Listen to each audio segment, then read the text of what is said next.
Malaysia's domestic e-waste problem is not going to go away overnight. Shipments primarily came from the US and also from Japan, Germany, the UK and Australia. Because we don't have record, we don't know how they are being handled. The economic factor will find ways to attract this to come in illegally.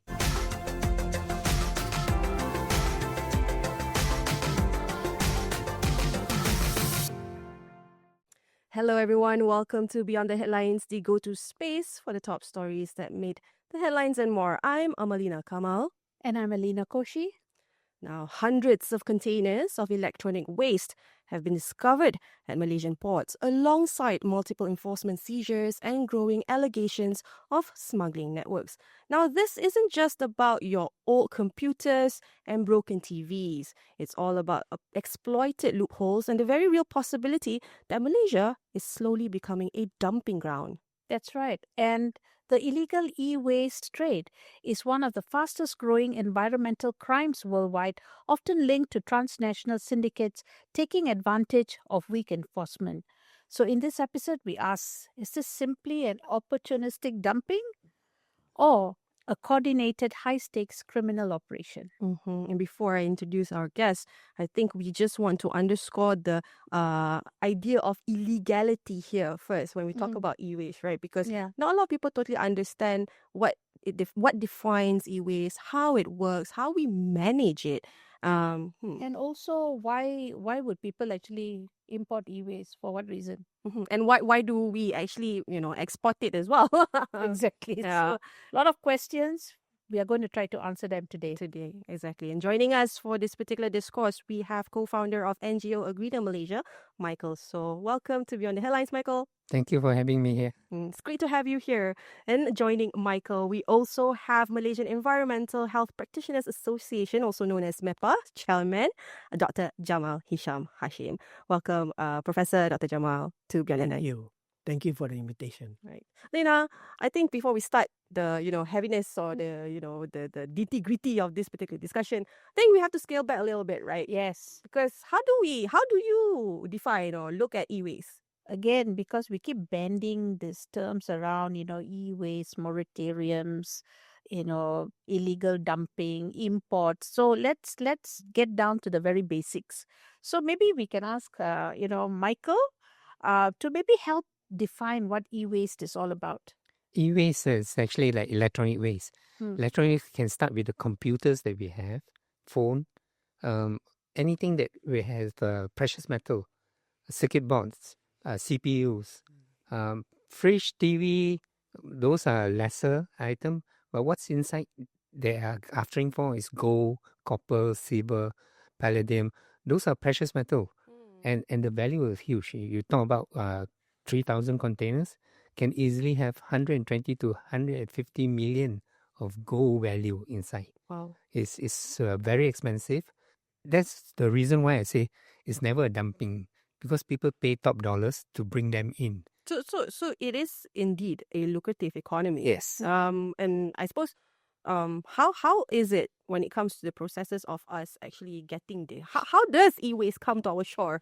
I think it's a syndication of goods to come in. It's a group of people that can actually organize valuables that can come in illegally, bypass several checkpoints, or like total blindness of control of an institution, from the port, from the scanning machine, from the receiving board, logistic, also transporting out from the port to the factories. So there seems to be a total blindness of all several points.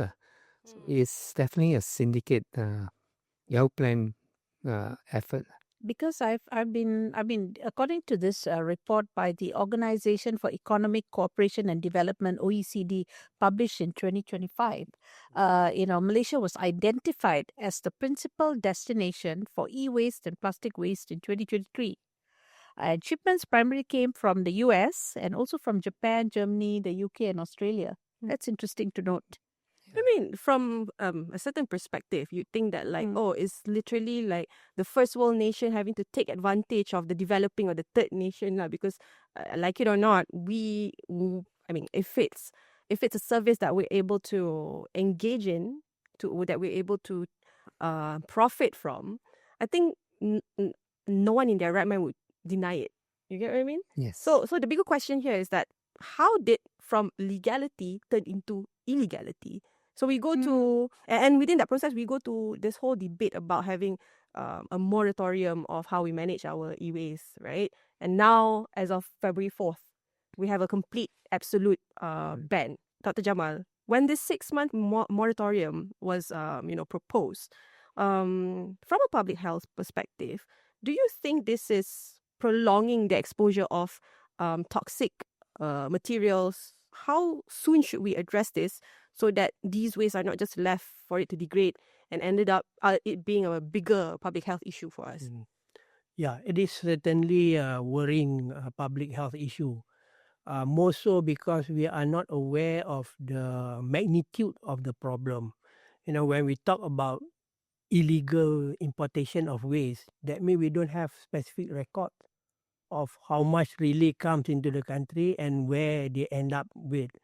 And from the public health perspective, it is very worrying because beside the precious metal, gold, silver, copper, lead, and all that, that you recover from this electronic or electrical goods, e-waste, there are also very, very toxic chemical that can also be released.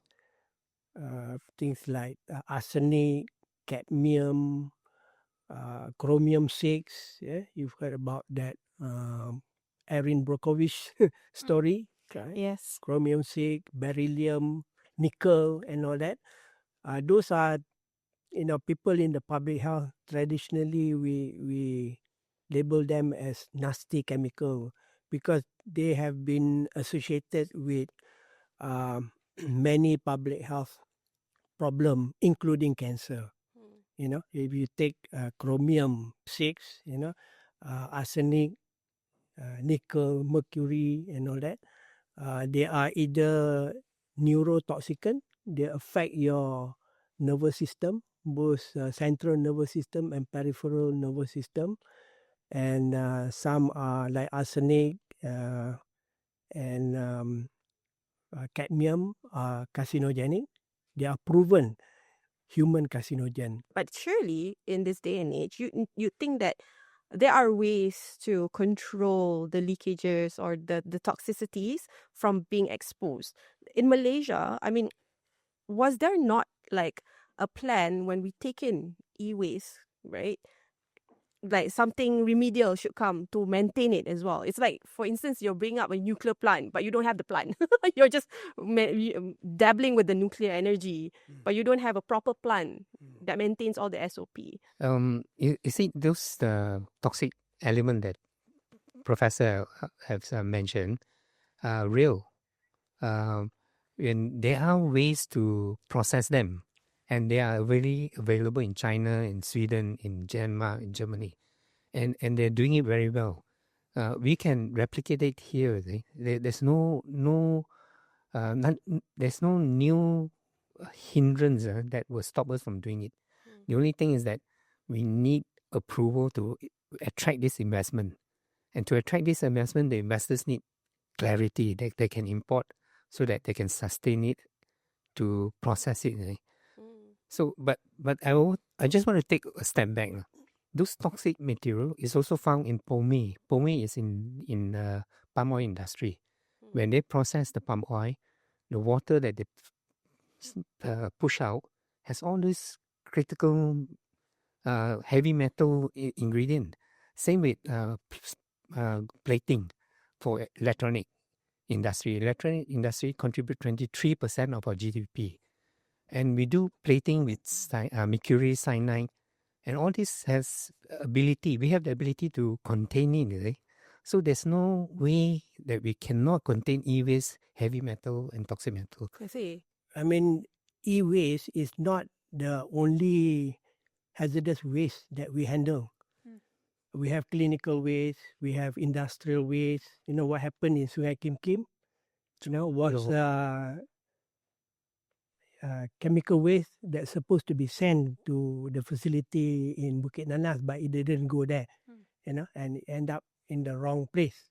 So the question is not whether something is dangerous or not, is also how it is being processed. Clinical waste is a very hazardous waste, actually. If you burn clinical waste, it produces dioxin, which is a very potent toxicant as well. But if you don't want clinical waste, then you cannot have medical facility, you cannot have hospital. Fully agree with you. You cannot have treatment for diseases.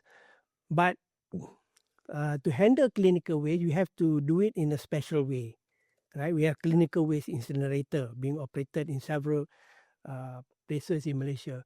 So similarly, e-waste, if properly handled, managed, and disposed of course, it will not create the problem. But my concern is this illegal importation, because we don't have record, we don't know how they are being handled. Maybe in somebody's backyard. Yes, we are. For some reason, these are being imported. So what is the process?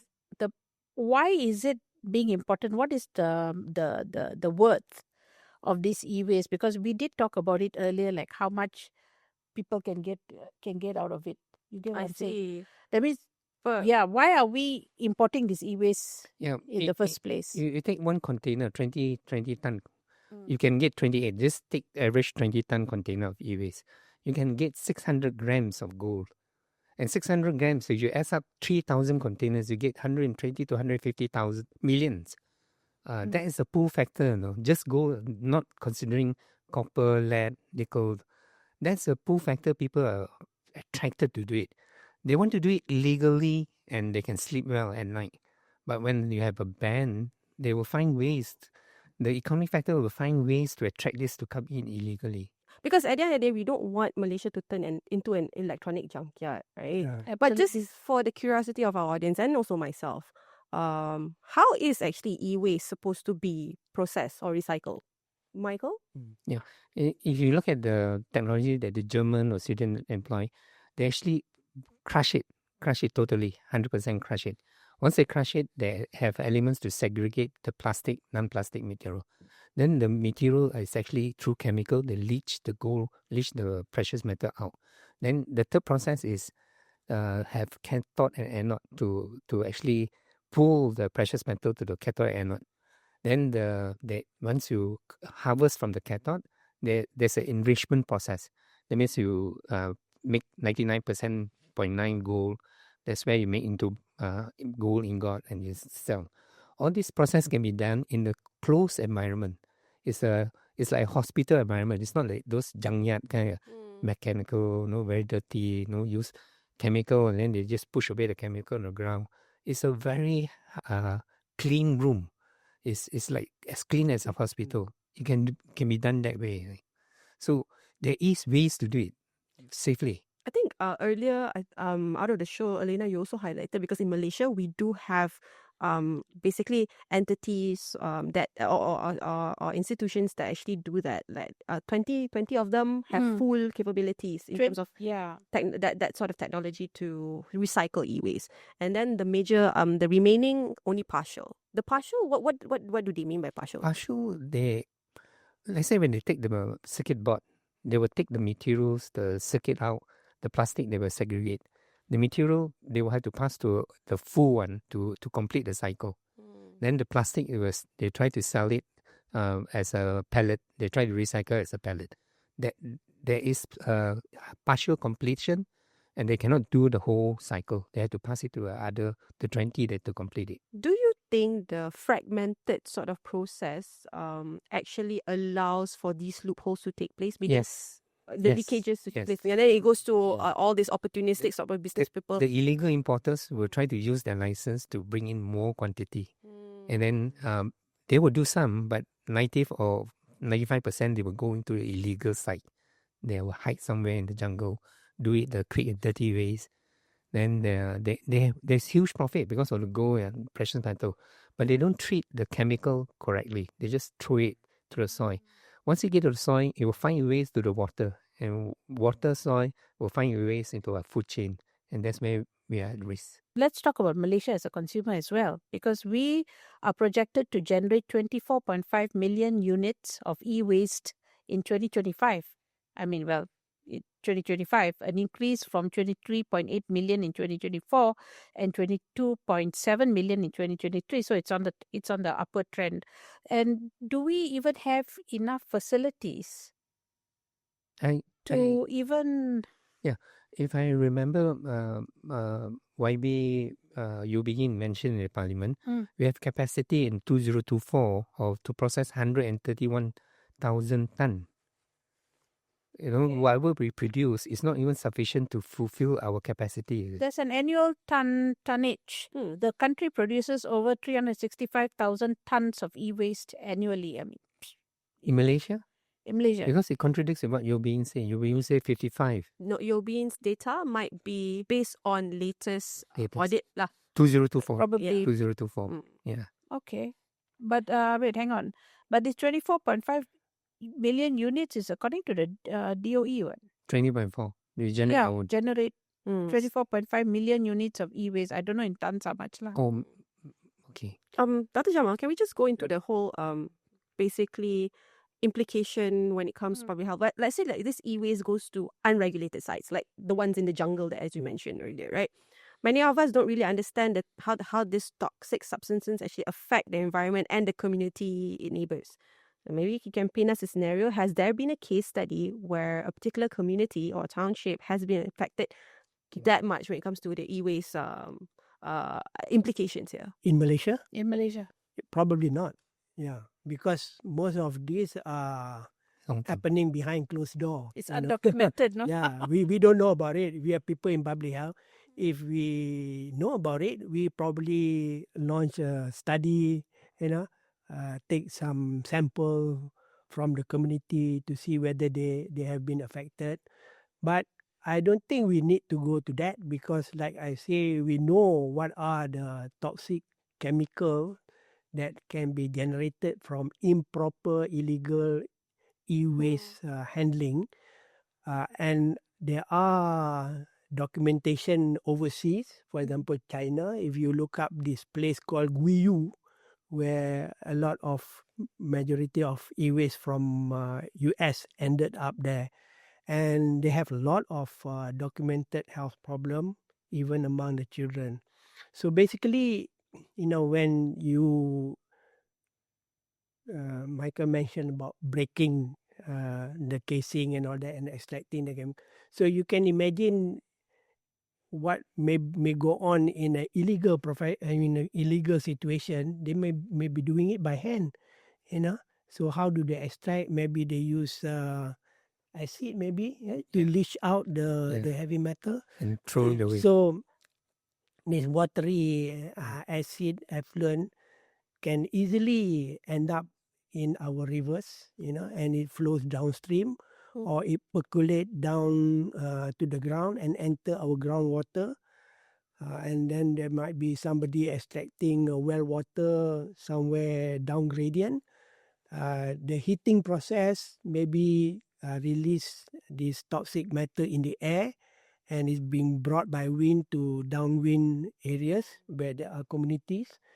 And I mean, we've done the same thing. For example, I do a lot of studies on incinerator. Incinerator. The fumes. Yes. So we model how the fume are carried by the wind and all that. And we do health risk assessment. But these are all regulated, legal processes. So sometimes we find that, through the EIA process, we find that the risk is unacceptable. So we go back and say you have to modify your process. But when you talk about illegal operation, what is there to start with, Because you don't know. It's not even under your radar in that sense. No, it's out of our radar. That's the issue that. Well, I mean, the way you've detailed it out honestly answers the question of to what extent does this particular risk actually spread beyond processing sites, illegal or legal. And to some extent, you do agree that it could have entered our food chain already, food system. It's just that we don't know to what extent yet. In the body, mainly by the kidney. Your kidneys, right? Yeah. So you can say most of the heavy metal are what we call nephrotoxicant, kidney toxic. So it can lead to both acute and chronic kidney disease. And you can have kidney injury. Acute kidney injury if your exposure is to high level of the heavy metal over short duration, which probably may not happen unless you're talking about the worker themselves who are handling the waste. They are exposed to very high level. We've seen in the past. But there is also the chronic effect.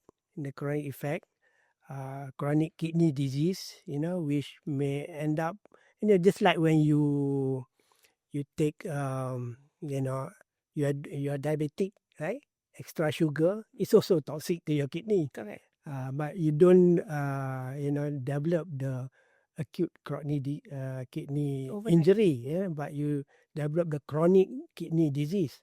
And that might take, maybe 5 years, 10 years, 20 years. Yeah, you end up with a kidney failure. So the question now that goes through the minds of people like us in public health, why are there so many kidney failure? Hemodialysis center popping up here and there. I'm not saying that it's due to illegal e-waste, but it's the environment. The environment. So, and then cancer, of course, cancer. Like cadmium, arsenic. I work with arsenic in Cambodia when I was with United Nations. Yeah, we look at the skin diseases, skin lesion, which is called arsenicosis. In fact, there are cases of arsenicosis being detected in Malaysia itself due to arsenic, not from e-waste, from from water sources, drinking water sources. So the question here is it not necessarily just zeroing in on e-waste? Should we actually scale further back by having to look into how Malaysia manages waste in general? Yes, right? I agree. Okay. Yes. Okay. And with that, the questions next would probably be like, if you can identify the single biggest structural weakness enabling any sort of illegality of e-waste management lah, I'm not too sure, like medical waste management, farm waste management, what would it be? We go to Michael first. And Michael, I'm going to add on to your question. Doctors, professor don't say that you can't ban medical to just because medical waste is there. So you must have the processes in place to treat the medical waste. So our biggest problem I see is we are quick to have banning e-waste. I'm for banning, 100% banning, but go one step further. Excite technology, Sweden, German, Finland, or China, that are processing e-waste correctly. Excite them to come in, but give them assurance that if they pass the test, the Euro standard, China standard, that to our satisfaction, assure them that they can import. Same thing. You don't ban medical because you don't ban palm oil because pomade is toxic. You don't ban electronic industry because electroplating is toxic. So it's the same thing. Invite the technology to come in. Enforce 100% ban until you identify 2 or 3 players that are able to do it. Then open the gate. And there's no rocket science to ensure 10 containers from the port end up at 10 containers at the factory site. You can do a good job to make sure that there's no dropout. So enforce the ban, but do one more step. Invite those e-waste players to come in to invest. So what you're trying to say is that the single biggest structural weakness here is basically the innovative sort of approaches that we should be tackling the situation, because we cannot run away from it all, because at the end of the day, Malaysia has already, we're already collecting these e-waste. We can't just throw it to another country, right? Yeah, if you don't have the green technology, our own waste won't be processed correctly. So even the 20 full, I'm doubtful they have all the the standard that Judging from even from our own low level of awareness when it comes to disposing of our own e-waste, so perhaps with the introduction of new technology and new players inside that could actually make e-waste processing or something that is that would draw Malaysians to actually dispose of their own e-waste correctly and properly. Because at the moment right now, I think we did have this conversation earlier that even right now, let's not talk about importing e-waste. Our own e-waste itself, like if I have a battery that's been used, how many Malaysians actually just throw it in the dustbin and hope the problem goes away? Dude, it's like an ostrich move where like, Yeah, yeah, like out of sight, out of mind. But I don't know what has happens. bigger implication. Correct. So you throw your battery inside the dustbin and hope that that's the end of my problem. But it has a far-reaching implication, like what Dr. Yu spoke about earlier also, because it said, you throw it, ends up in the landfill, rain comes, whatever, it leaches into the ground and it becomes a problem. So if say it's an issue right now, and if a good percentage of Malaysians are doing that, that's already a problem, isn't it? Do you think the better incentive would be like having to impose monetary sort of attraction? For instance, you know how like in the past when we donate our surat khabar ataupun botol tin aluminium, we get like some fee lah, I think. E-waste or clinical waste or industrial waste, chemical waste are what we call special waste, right? Not like your household garbage or garden waste which you can throw. There should be proper documentation, and the process should be before they talk about this chain of process and custody from cradle to grave. From where it is being manufactured, generated, and how it's being disposed. But then again, in this concept of circular economy, we want to reduce the waste. And like Michael said, there are a lot of good, valuable, precious component metal in the e-waste. So the concept has changed from cradle to cradle. So that, and I think there must be a process of recovering the e-waste, because if not, how else are we going to manage? Everybody has a handphone, everybody has a computer. Yeah, that's true. And Like, look around this way. it's growing. Now, Yeah. in the old days, one handphone to one person. Now a person have two or Multiple, three yeah. handphones. Yeah. But if our population doesn't grow, our e-waste will grow. Yeah. No, because you have to be realistic. Yeah. Even young, 3-year-olds get like their first iPhone, tablet. I mean, I have like 3 laptops right now. That's because you're. That's a lot of e-waste. Is that why you cannot focus? Yeah, I've got like too many. But like the when in the industrial waste, the chemical waste, there is a change of process, change of custody. Like the consignment, the generator will have to sign a record, and then he gave it to the transport person. Transport person also carry that documentation, send it to the disposal site. And then when the disposal site receive, they send back the documentation to the generator, so that the generator knows that his toxic waste, chemical waste has reached the right destination. So similarly, we have to think about where our local e-waste are ending up. Whether You say maybe it's in our garbage can, and then end up in a landfill. improperly Yeah. at a landfill, which is not the right place. Yeah, You know? because a lot of the reports that we've been seeing is just enforcement crackdowns in terms of illegal, e-waste being at the ports, but not necessarily how we are managing it, right? So probably there should be more attention to this particular chain from cradle to cradle instead of cradle to grave. We're seeing that more. And why we're saying this is important because UN actually estimates the global e-waste market to be worth over 60 billion US dollars annually. And Malaysia is already taking part of this, right? And as you mentioned, we can't run away from not having phones. We can't run away from not having laptops. Why? You're going to use typewriters to do so? I suppose if another pandemic happened, then probably, we can scale Go back back to on the typewriters consumer. again, is it? Yeah. But unfortunately, that's not the case, right? So when we talk about having to have this large value market, obviously there's going to be opportunities, right? And the opportunities are in the form of businesses who again want to jump in and innovate it progressively, or those who just want to take advantage of it. And the taking advantage of it, unfortunately, has marred the image of our nation, Malaysia being the dumping ground.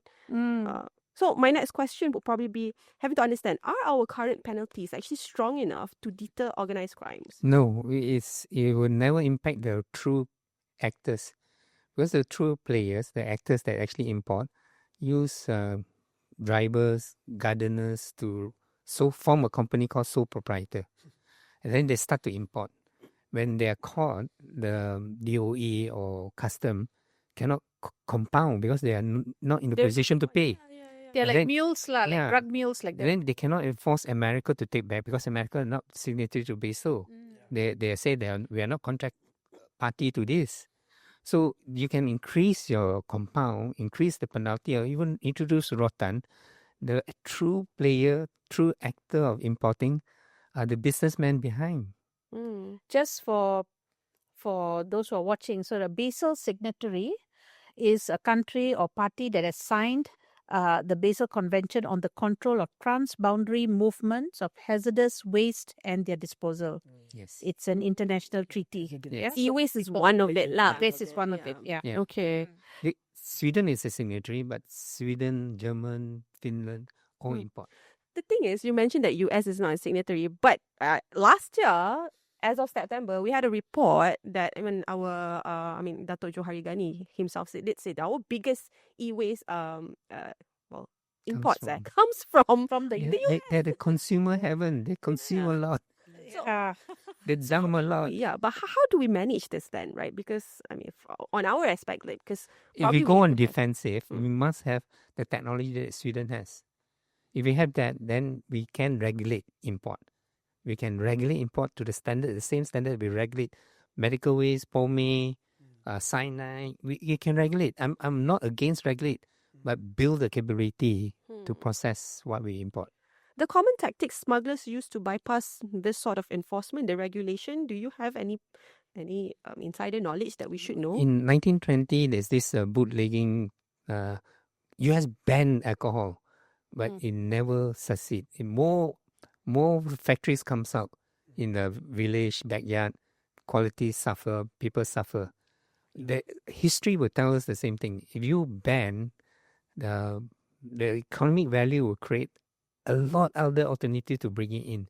Many ports, many authority, many officers, they can still get past it. We do not have sufficient enforcer officer to cover the whole jungle. We cannot go everywhere to hunt them down. Right? It's a losing battle. You're trying to go with that route. So smugglers are actually using this the gap in enforcement and basically not enough manpower to check and everything. No country has full enforcement, sufficient enforcement to cover. What about cargo declarations? Is that a big issue though? The false cargo declarations. That's one of the tools that deploy successfully.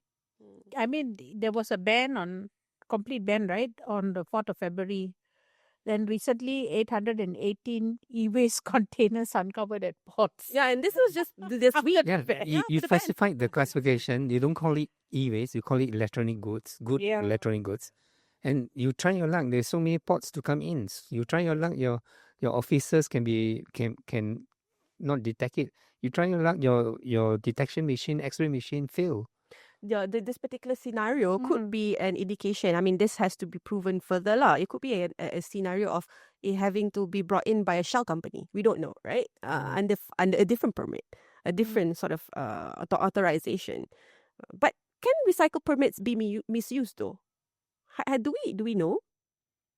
I think it was mentioned just now also because he said that some will use their license I mean, I even if just it's hire a partial gardener license, yeah. to own the license. Yeah. Okay, understood. But because, for instance, like I'm still very new to the idea of Mm. what license. Let's say if you manage medical waste, is it one type of license?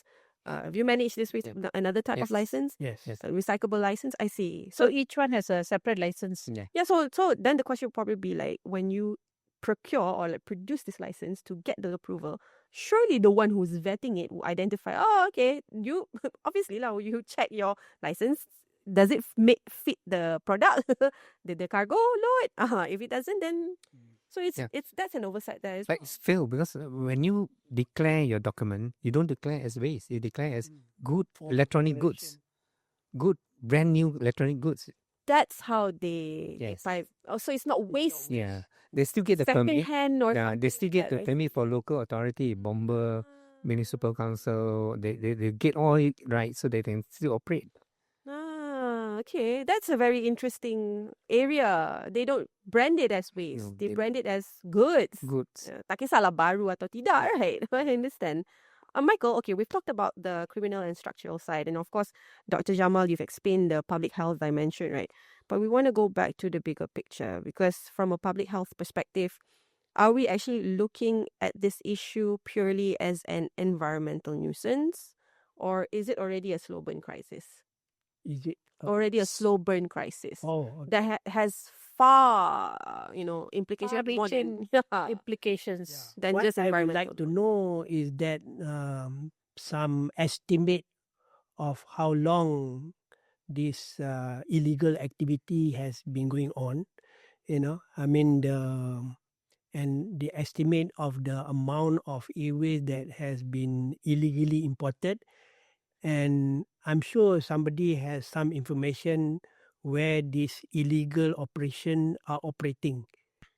So if we know some of this fact, then we can do a proper health risk assessment, environmental as well as health risk assessment of the extent of the pollution, the contamination of the soil, of our river, of our air, and who have been the receptors. This is something we do with legal operation, most of the industries or operation that are considered as environmentally and health impacting, that's why we have the EIA, but those are for legal operation. But EIA only comes later on, right? Yeah. EIA only comes later on. No, the EIA before, but now this has already happened, and I don't know, maybe somebody has data on the magnitude of the problem. If we know, then we could identify the high risk communities, high risk individual. I think there's some data that shows investigation uncovered 200 illegal e-waste recycling facility, 200, across Malaysia, particularly in Segamat, Johor, Gurun, Kedah. Gurun happened to be my kampung, Yan. So this is close to my hometown. Teluk Panlima Garang, Selangor, and C4, Center for Combat Corruption and Colonialism, uncovered abandoned illegal landfill containing e-waste in Sungai Petani, Teluk Gong, and Seremban. So if we have this information, I think this should be made available to the health people or even to concerned individual to do some sort of Health risk assessment. assessment. Who have been affected? How long has this been going on? And we can also do medical review. Take some sample of the environment and the people, see what their health is like.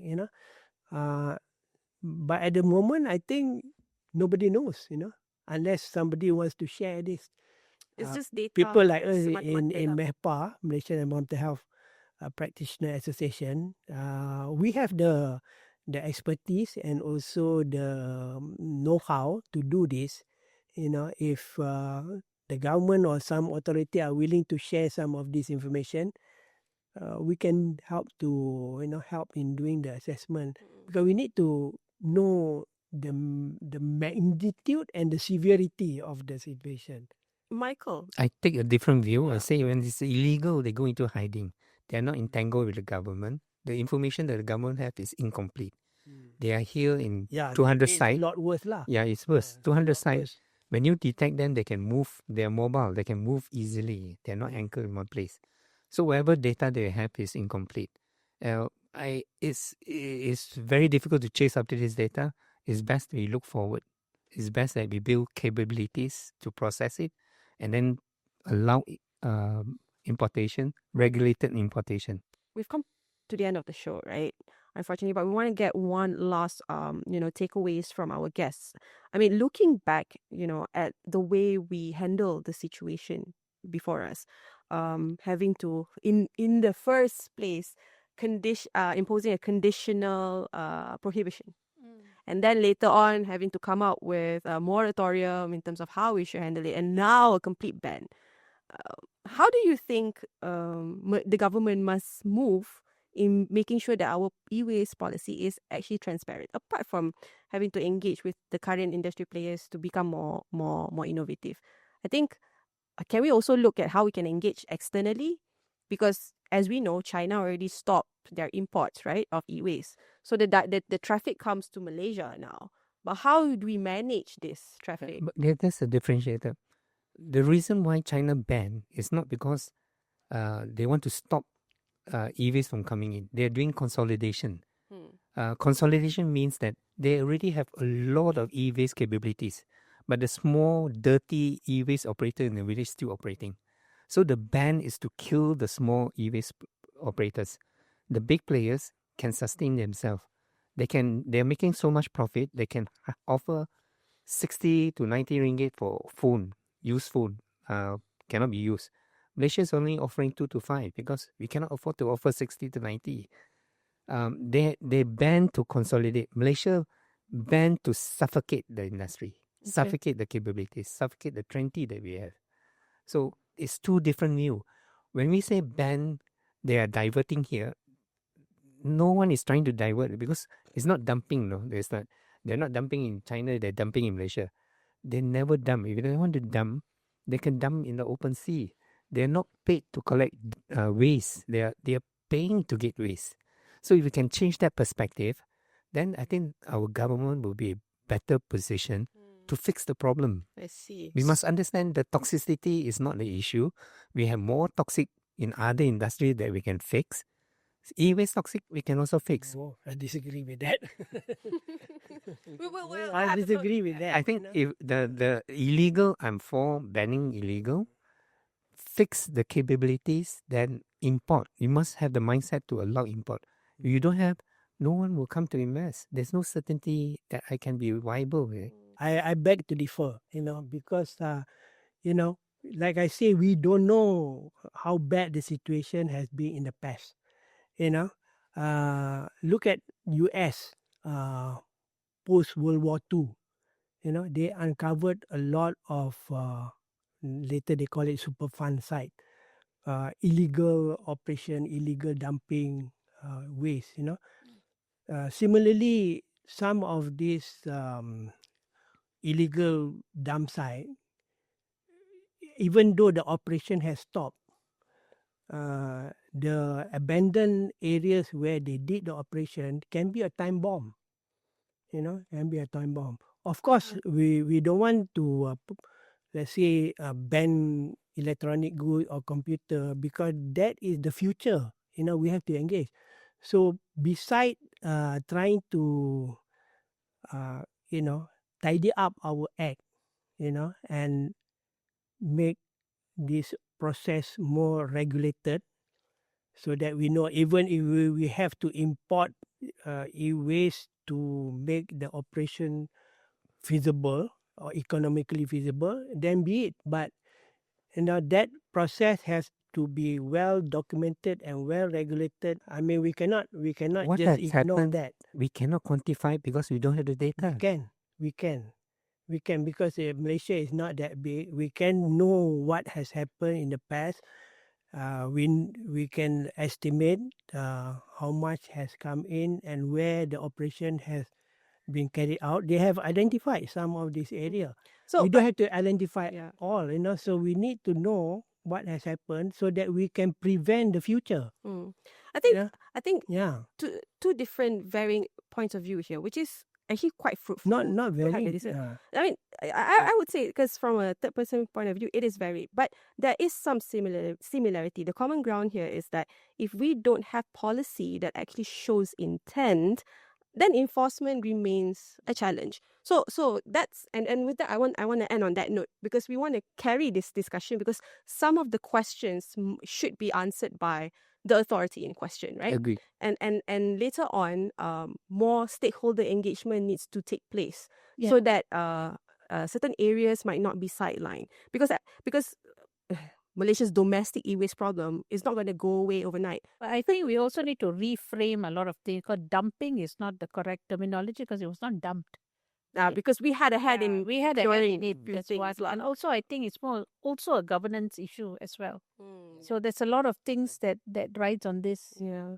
And a reminder to our audience and to everyone here watching, not just watching, on set, off set, Yes. that solving e-waste isn't just about things that you have to control on paper. It's about real actions on the ground and the environment, both Is public and business health. Right? yes. And also, please look at your own e-waste and don't throw your batteries in the garbage bin. Yeah, Please. it will leak. Lithium, right? Yes. So Malaysians, please dispose of them responsibly. So we all have a role to play. E-waste is not a their problem; it's an our problem. Yeah, I'd like to thank our guests on set. Thank you so much, Michael, for being here. We do appreciate your insights, having to come from a green initiative perspective, but also from the technological, innovative perspective as well. And Dr. Jamal, thank you so much. You're welcome. From the public health, carrot and stick sort of like figure here, right? Because we at the end of the day, when it comes to health concerns, we don't want to risk anything. Nothing should be not talked about, right? And to Elena, thank you so much for being my co-host. Yes, I just loved this whole discussion today. It was very interesting. But it's not the end. It will spill over. Yeah. I believe so. To our audience, thank you for watching. Don't forget to follow us on Facebook, Instagram, X, as well as TikTok. Turn on your notification bell on YouTube, because you'll not only get Beyond the Headlines update on the NSC Online's news reports. We'll be delivered to you. My name is Amalina Kamal, and we'll see you next week.